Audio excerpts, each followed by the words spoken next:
Here I've got Maze Comet, and let me show you how to allow unknown sources on the following device. So at first let's open the settings, then scroll down, find and select security. Scroll down a bit one more time, and here you will notice unknown sources.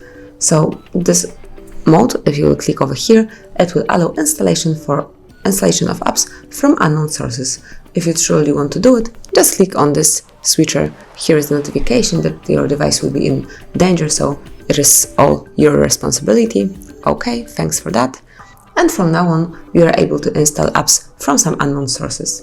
Then, anytime if you would like to switch it off, simply click on the same switcher one more time.